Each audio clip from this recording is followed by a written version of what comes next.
Ako pangutana may tungod ining gibalik nga isyu, may tungod sa death penalty, may tungod sa katong bata nga 16 anyos nga dalagita nga gipatay nga sa Lapu-Lapu katong miaging semana sa Domingo.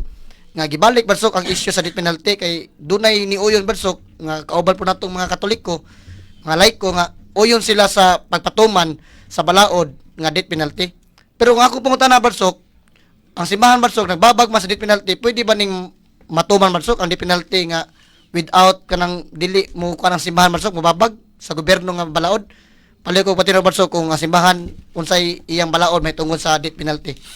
Ay atong simbahan klaro gyud nga oponer supak sa death penalty kay lagi we will always give chance for life and for repentance and extension of life to renew his life.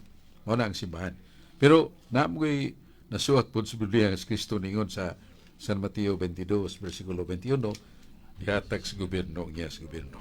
Ihatag sa Dios ang iya sa Dios.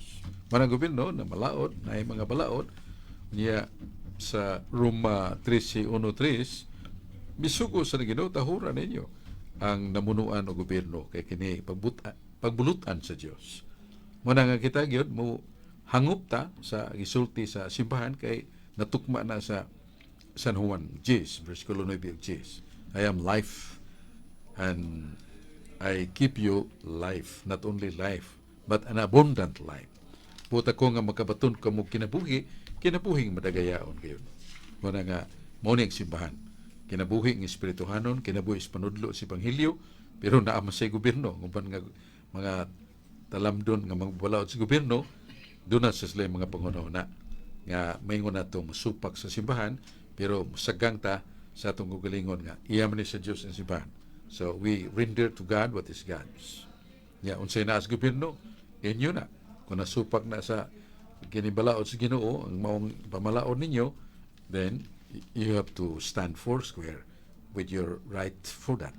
Kay lain-lain man ang ingnon nato patakaran.